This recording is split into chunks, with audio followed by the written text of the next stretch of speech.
Bismillahirrahmanirrahim. Assalamualaikum warahmatullahi wabarakatuh. Waalaikumsalam warahmatullahi wabarakatuh. Slow ya, podo ngelae. Buat apa-apa. Live streaming. Online ustaznya itu. On-laon. Ayo biar gak ngantuk bersama ya, ditiru ya. Alhamdulillahilladzi bi ni'matihi tatimmus shalihat. Pun gak ngantuk ya. Allahumma salli wa sallim ala habibina wa syafi'ina wa maulana wa qurrati a'yunina Muhammad ibni Abdillah miftahi babi rahmatillah adada ma fi ilmillah salatan wa salaman daimaini bidawami mulkillah wa ala alihi wa sahbihi wa man wala amma ba'du. Sekretaris daerah yang saya muliakan dan para staf di sekretariatan Pemkot Malang di hall apa ini Mojopahit nih. Ini blok office. Oh, bukan Mojopahit ya. Sudah merdeka. Semuanya yang hadir, yang alhamdulillah saya bangga, tanpa sekat-sekat, tanpa. Jadi ini kembali saya mengingatkan saya di pondok dulu, makanya begini nih Pak Bareng. Ini ala santrian ini berarti ya. Luar biasa, luar biasa. Alhamdulillah, syukur nikmah datang ngersanipun Allah. Jadi jenengan pun roto-roto luwe ngelal wasno ini. Mungkin hilang ya. Jadi sing seger-seger nih di wasno. Terus dipayangke. Hadirin, Masya Allah, Pak Abror sudah pamitan. Ini mengingatkan kita bahwa saya sama-sama kebetulan sama-sama ASN. Cuma saya di perguruan tinggi. Dan itu juga ada sumpah jabatan dan lain sebagainya. Juga ada masuk, ada juga keluar. Nanti suatu saat kita juga akan purna sama. Milo poro rawuh, kalau penjenengan benar apa yang disampaikan Pak Sekretaris Daerah, Pak Sekda tadi, jadikan kerjaan kita ini berkualitas. Jangan asal-asalan dan lain sebagainya. Jadikan rumah ini rumah bersama. Ini luar biasa. Jangan. Ini tadi saya juga sempat tertarik banget, saya rekam di benak saya. Kalau ada isu-isu beten jelas, pakai shin ya, isu-isu yang gak jelas tentang dan menjelek-jelekkan teman kita, jangan langsung dipercaya. Apalagi pimpinan ya, lebih percaya ke jenengan daripada yang membawa kabar gak jelas itu. Pembawa kabar biasanya cepat kabur. Tapi kalau anak buah yang sudah tahu tiap harinya, dedikasinya, kedisiplinannya dan sebagainya, itu yang dipertahankan dan jauh lebih dipercaya. Di dalam Islam itu jauhi satu sifat yang membahayakan, Bu, Pak. Artinya di sini yang disebut dengan namimah.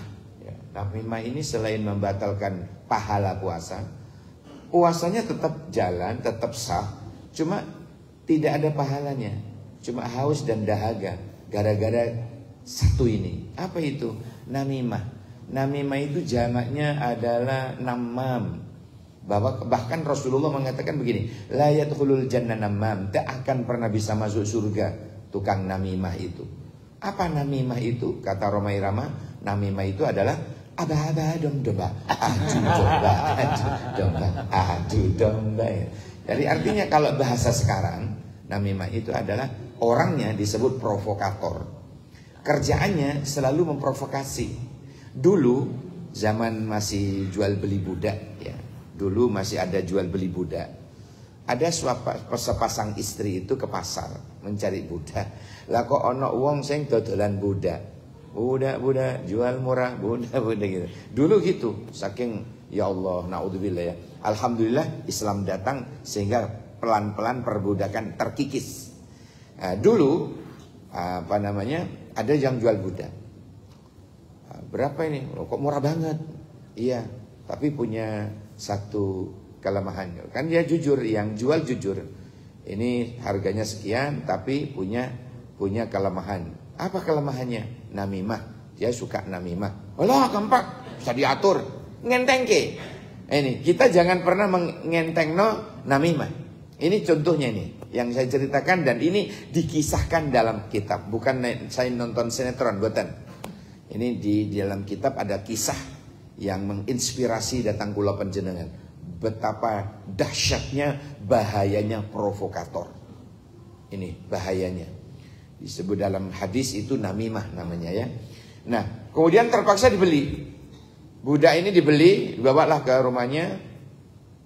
Namanya saja provokator, Pak nggih. Gatel kalau ndak memprovokasi. Ya. Bapaknya pergi berangkat ke kantor Sekda Pemkot Malang. Umpama gosek ini umpama. Si budak tadi, pembantu tadi itu ke ibunya, ke istrinya lah di dapur. Ya cerita, Bu oh iya apa, napa? Saya boleh cerita, Bu oh boleh, masuk dilarang cerita kok. Saya punya sesuatu yang rahasia dari bapak. Oh iya ta, nah, udah cerita. Memang sukanya namimah nggih. Ya Allah, naudzubillah. Cerita, ibu mau ndak saya kasih tahu sehingga bapak itu jatuh cinta lagi sama ibu? Ya iyalah, mau. Apaan coba? Dibisikilah ibunya itu. Nanti bapak kalau sudah tidur, jenengan cukur sedikit kumisnya. Nah, tentunya kan pakai lading. Nah, pelan-pelan, tapi kalau bapak sudah tidur, itu akan menambah mesra, akan menambah sayang datang panjenengan. Ya, gua tak coba ya. Besoknya ibu pas lagi atau keluarlah ya, entah arisan Dharma Wanita atau apa. Wallahu a'lam. Bukan dasawisma, itu tingkat RT. Akhirnya si orang suka, sang provokator ini tadi, sang namam ya, yang namimah tadi itu budaknya ke bapak. Lagi santai bapaknya, isu-isu nyeruput kopi, sudah disiapkan, diantar. Biasa masih kalungan handuk, duduk tersimpuh di bawah kursi itu. Bapak lagi baca dulu koran ya. Sekarang kan gak gelem itu koran. Sekarang sudah ada di HP masing-masing. Dulu masih di koran dia baca. Kemudian si namimah ini cerita, Pak boleh cerita? Oh boleh, silakan. Bapak mau saya ceritakan sesuatu yang membuat ibu jauh akan lebih jatuh cinta lagi kepada bapak. Oh ya mesti, ya seneng aku. Apa. Bapak kalau ingin tahu nanti, astagfirullah, kau jatuh cinta. Ibu itu sebenarnya benci banget sama bapak. Mohon maaf ya, tak ralat. Koron. Kalau bapak ingin tahu, coba nanti tidur pura-pura merem, pura-pura sudah tidur. Pasti ibu itu akan membunuh bapak. Hah? Yang bener loh. Pak, temenan nih, swear. Begitu nanti malamnya tidur, katanya ibu itu dijanjikan akan lebih dicintai oleh suaminya, sementara suaminya dikasih kabar kalau ibu sangat membenci, dengan bukti nyata membawa kisop ke kamar. Betul, begitu tiduran melak etek, ya, remerem etek, apa Jawanya ini, remerem itik, ya rak pura tidur, rak pura tidur, ya. Akhirnya si istri ini begitu buka rumah, si suami tahu, kan sudah remeng-remeng gitu Pak, sudah begitu nyampe di depannya mulai buka ladik. Betul ya, pembantu itu betul, memang benci aku ini. Ini sudah mulai buka lading. Begitu mau dibuka lading, langsung ditangkap sama suaminya, kemudian dibalikkan ke dadanya. Inilah heboh dulu meninggal dunia gara-gara si provokator tadi. Yang tadinya Masya Allah rukun, damai, sakinah, mawaddah, warahmah. Aduh, hidupnya Masya Allah sama-sama enjoying what is right. Dalam kesehariannya menjadi inviting to all that is good. Bertambah baik, bertambah baik, bertambah baik. Dirusak oleh sang provokator tadi itu, laknatullah alaih. Makanya Nabi bersabda, la yadkhulul jannah namam. Tidak akan pernah bisa masuk surga provokator itu. Karena cangkeme koyo ngono iku. Masya Allah, naudzubillah, summa naudzubillah. Maka jangan pernah lebih percaya ke orang luar daripada teman sejawat. Hadirin, ini yang dipraktikkan oleh Pak Sekda, sehingga hubungan penjenengan dengan Pak Sekda ini Masya Allah akan semakin baik, semakin baik, semakin baik. Dan insya Allah kalau sudah mulai baik begitu, kerjaan menjadi sukses. Nah, leres kira-kira. Nah, menjadi lebih semangat. Tapi apalagi nanti kalau pas purna oleh Pak Sekda dikasih hadiah sarung ambek jam, mengingatkan sholat. Kakak Pak Anda belum lihat saya. Kok dikira sarung temen. Ya Allah, BHS lagi. Apa BHS? Bang Haji Sekda. Hadirin yang saya muliakan, ini bahayanya namimah. Jangan dianggap remeh namimah. Makanya Nabi di kitab-kitab yang lain itu mengatakan salamatul insan fi hifdil lisan. Selamatnya seseorang itu apabila seseorang itu pandai menjaga dua. Satu, bainas syarib wal lihyah, antara kumis dan jenggot.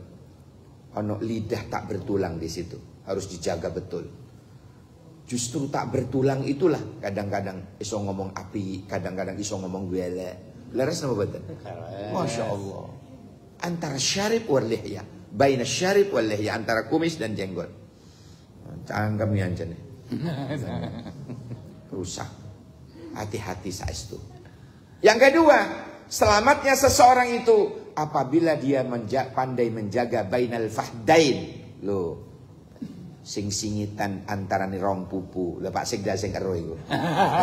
Saya belum cukup umur menjelaskan itu ya. Jelasin Ustaz. Oh, buat. Ya, Masya Allah. Hadirin yang saya muliakan, antara kumis dan jenggot dan antara rong pupu itu harus dijaga. Insya Allah ada jaminan dari Rasulullah bahwa dia min ahlil jannah. Ada jaminan bahwa dia adalah termasuk ahli surga. Mudah-mudahan termasuk kulo penjenengan. Allahumma amin. Allahumma amin ya Allah ya Rabbil alamin. Besok itu ke surga tidak sendiri-sendiri hadirin. Wasiqal ladzina ittaqaw rabbahum ilal jannati zumara, kata Allah, bahwa kalian besok akan digiring oleh malaikat ke surga itu rombongan. Rombongan Sekda masuk ngono. Amin. Allahumma amin. Enggak sewe-sewe, enggak dipanggil satu-satu. Pak Bror masuk. Mari ngono. Pak Isnan masuk. Pak Ahmad masuk. Gak ngono, gak ono malaikat pipis ganti Pak Dolah. Gak ngono, kapan mari ini Pak? Miliaran wong kok dipanggil siji-siji. Ya ora. Panggilane ya napa wau? Zumara, rombongan. Mugi-mugi yang hadir pada saat ini termasuk min ahlil jannah. Amin. Orang-orang yang akan berkumpul besok di surganya Allah. Amin. Allahumma amin ya Allah ya Rabbal alamin. Hadirin yang saya muliakan, ini di penghujung Ramadan ini sekarang ini banyak malaikat menangis kata Nabi. Sing ditangisi kulon jenengan. Lho sing ditangisi ceki bahagia ya, ore baju baru ya. Basah. Sarung dan jam dinding baru. Ya Allah. Padahal malaikat nangisin kulon jenengan. Kenapa ya Rasulullah malaikat kok nangis di penghujung Ramadan? Kasihan pada umatku katanya. Ya. Yarhamu ila ummati. Yarhamuna ila ummati. Mereka sayang, kasihan kepada umatku yang akan segera ditinggal oleh bulan yang istimewa. Betapa tidak, Pak, bulan istimewa itu maksudnya ya. Pak Sekdas sedekah 1 kolak mangkok gini ya, 1. Kelihatannya 1. Padahal catatannya di malaikat dicatat ping 1000 pun Ramadan itu. 1 dibalas 1000 kali lipat. Loh, jajalan jenengan hitungan berapa ngentenan? Ya Allah, ping 1000 kok. Lek 1000 orang ya, kali 1000. Masya Allah. Dahsyat Ramadan ini, Bu. Ada hadis saya jumpai dalam kitab Sahihnya Imam Ibnu Khuzaimah. Jadi yang nyusun kitab Sahih hadis itu bukan hanya Bukhari Muslim. Ada yang saya temukan itu Sahih Ibnu Khuzaimah. Nah, di situ ada hadis bunyinya begini. Man fattara fihi sha'iman kana maghfiratan lidunubi wa itqa raqabatihi minan nar. Hadis sahih. Artinya, siapa orang yang memberi buko kepada orang yang berpuasa di bulan Ramadan, ya, maka perbuatan dia memberi buko tadi itu, kasih ngetan-ngetan nih Bu, menjadi sebab entek rontokin gugure dosa. Entek dosa-dosa. Siapapun yang terlibat memberikan buko sore ini, habislah dosa-dosanya. Koma. Terus Nabi menjelaskan, wa'id qaraqabatihi minan nar. Dia ada jaminan diselamatkan dari api neraka. Mulianya orang dermawan itu loh. Dermawan, Masya Allah. Gara-gara hadis ini, bukan gara-gara sebotol minuman, itu jalannya menjadi semboyongan. Enggak. Gara-gara hadis ini, ya, di Timur Tengah banyak orang-orang yang tadinya medit berubah jadi loman dada. Karena hadis ini. Karena hadis ini. Man fattara fihi sha'iman kana maghfiratan lidunubi wa itqa raqabatihi minan nar. Dahsyat sekali ngasih buko nih. Dahsyat sekali. Barang siapa memberi buko kepada orang yang berpuasa, ada jaminan dosai rontok kabeh. Wa itqa raqabatihi minan nar. Dan ada jaminan dari Nabi, dia selamat dari api neraka. Mudah-mudahan amal di sekda ini yang sore ini menyiapkan untuk kita ini dikabul oleh Allah Subhanahu wa taala. Sehingga sekda ini nanti kesekretariatan Pemkot Malang ini ke depan tambah barokah. Amin. Allahumma amin. Amin ya rabbal alamin. Penjenengan semua, pimpinannya semua, mudah-mudahan barokah umur. Amin. Barokah rezekine. Amin. Madang dalani jembar. Lah, jembar dalan bisnise, jembar dalan usahae. Lah kok kuburane? Ojo se. Durung nyicipi. Hadirin yang saya muliakan.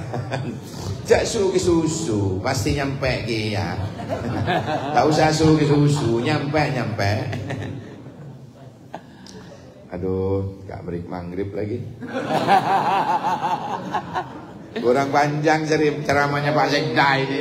10 menit lagi Ustaz. Baik, hadirin, ada sebuah hadis ya di dalam Al-Quran itu, saya lanjutkan tadi ya, agar supaya puasa bulan jenengan di penghujung ini tidak sia-sia.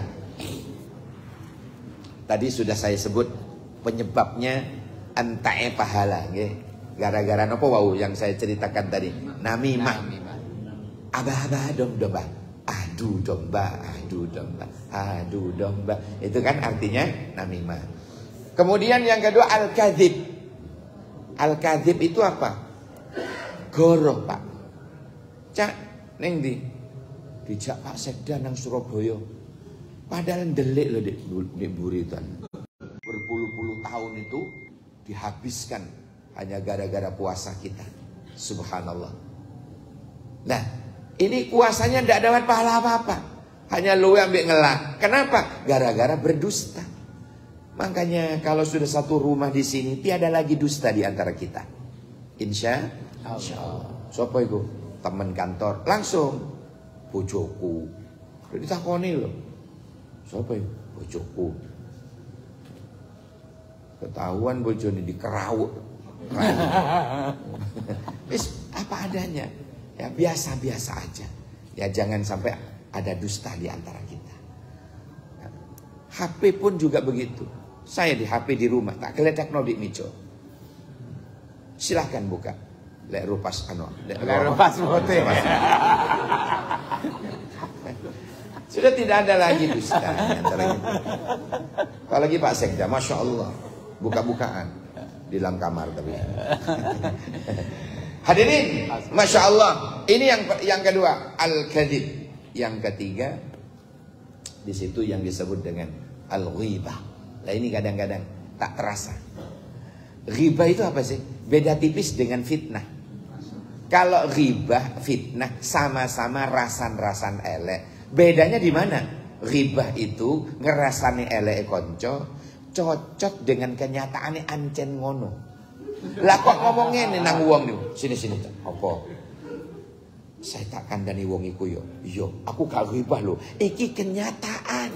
Loh, justru kenyataan itu namanya ghibah. Lek fitnah, rasan-rasan elek gak cocok dengan kenyataan nih. Kadang ditambah, kadang dikurangi. Loh lek bener ancene ngono, itu namanya ghibah. Ngerasani walaupun gak sampai dosa. Contoh yang gak sampai dosa. Tapi lek lek DS krungu muring-muring kan. Contoh, yo. Sampeyan arubu iku heeh. Aja kondo-kondo yo. Apa? Kalunge lumitasi. Loh kok ero? Ya aku ro dhewe. Aja ngurusan kalunge wong. Bah kalunge sapi. Kalungan apa wae sing penting gulune dhewe. Leres nggih. Lah apa ngurusi kalunge wong? Pasti masalah. Kok cik emen wae gak cik. Hadirin, enggak usah urus wis. Lah, itu kan ngerasane gitu itu kan ya apa? Wong gak sampai apa dosa tapi lek dikrungu wong sing dirasani krungu kan muring-muring barulah menjadi dosa. Karena ghibah tadi. Aku gak ghibah iki, gak ghibah. Saya cerita apa adanya. Loh, justru apa adanya itulah yang namanya ghibah. Tapi kalau fitnah, rasan-rasan gak cocok dengan kenyataan, kadang dikurangi, kadang ditambah. Itu namanya fitnah, gak cocok dengan kenyataan. La yadkhulul jannah qattatun. Kata Nabi tak akan pernah masuk surga tukang fitnah itu. Tidak akan. Dalam Quran fitnah, al-fitnatu asyaddu minal qatl. Fitnah itu lebih kejam daripada tidak memfitnah. Daripada membunuh.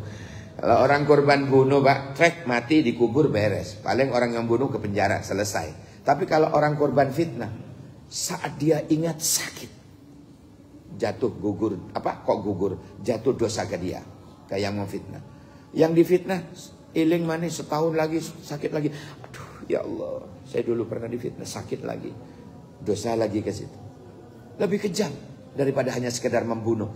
Membunuh dosanya sekali. Kalau korban fitnah ke orang yang memfitnah, dosanya bolak-balik sampai dia mati, dosa terus itu. Itu namanya dosa jariyah. Ngerti dosa jariyah ya? Dosa yang selalu mengalir. Anwar enak ikut Pak Sekda, diajak beramal jariyah, duduk dosa jariyah. Pak Sekda, subhanallah, semua disantuni. Bahkan beliau mengatakan, santuni anak yatim, masya Allah. Ibu urusanku jadi repot. Iku jeneng angak lho.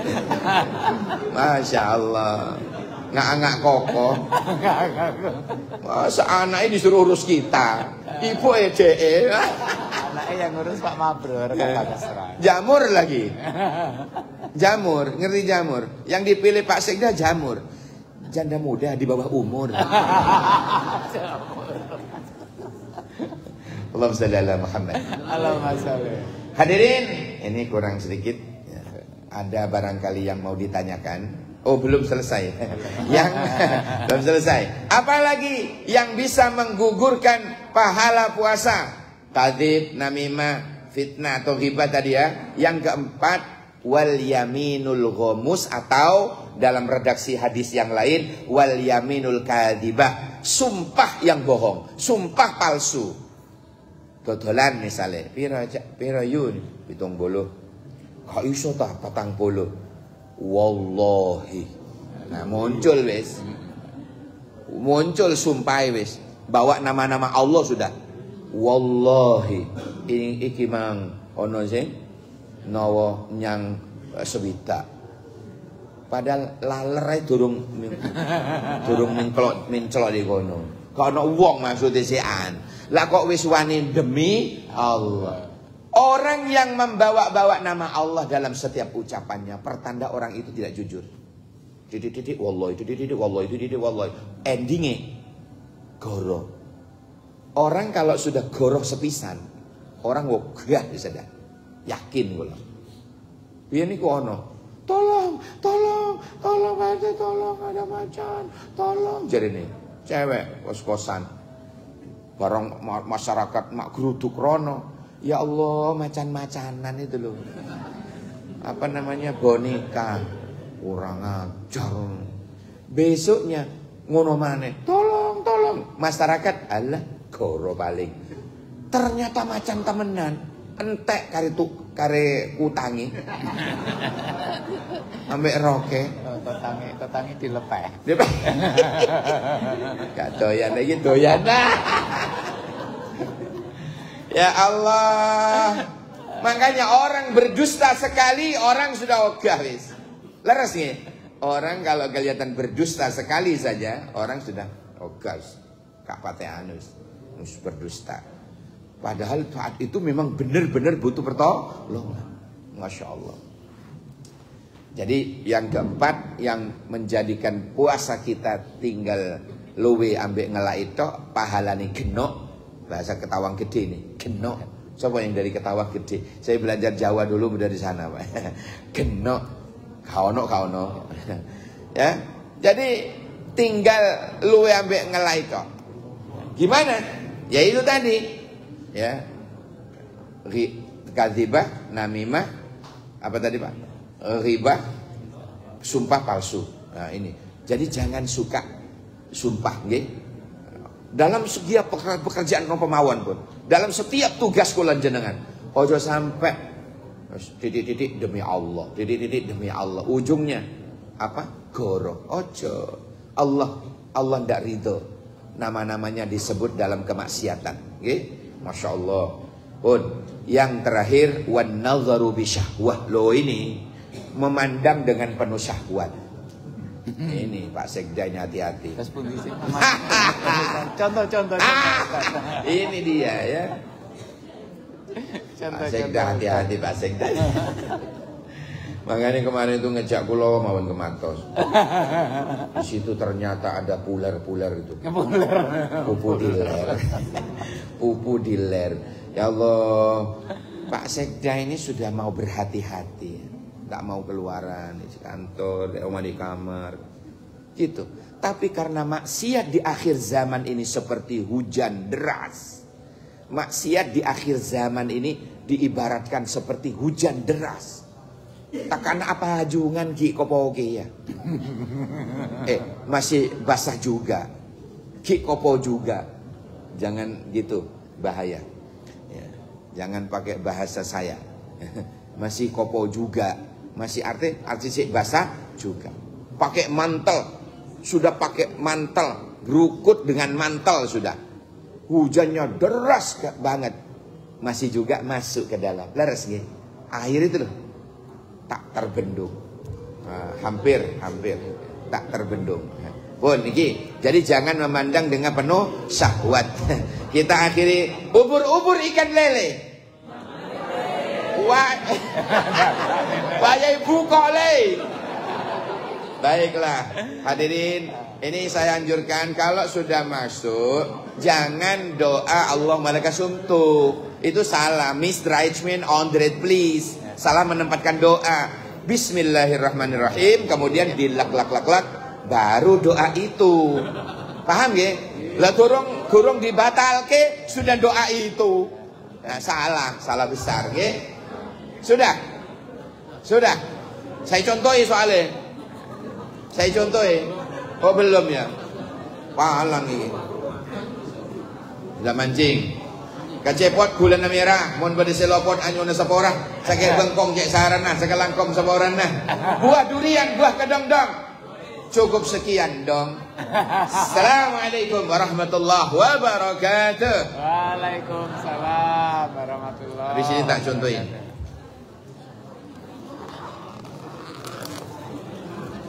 Mangga, Bang.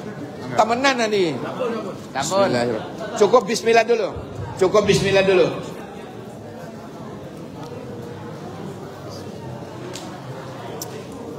Ayo diamini dulu. Allahumma laka sumtu wa bika amantu wa ala rizkika aftartu birahmatika ya arhamar rahimin ya azim anta ilahi la ilaha ghairuk faghfir li an dzambal azim fa innahu la yaghfiru dzambal azim illa al azim. Silakan dilanjut.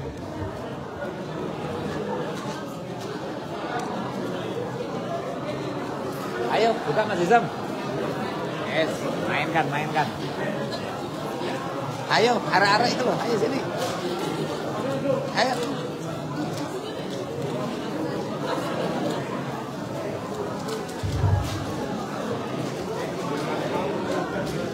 Baik Bapak Ibu hadirin yang kami hormati, dengan berkenan azan disampaikan kepada seluruh Bapak Ibu hadirin untuk membacakan doa terlebih dahulu dan menikmati. Kan artinya dahaga telah hilang dan urat nadi telah basah. Jadi harusnya kan dibasahi dulu ya. Betul. Orang salah menempatkan doa. Ya.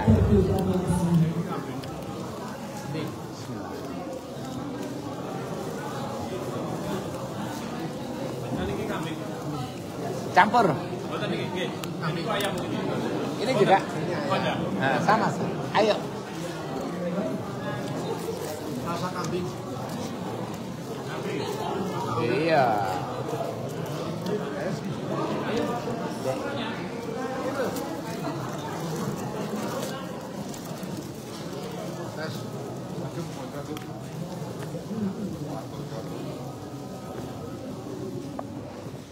Mbak Titin.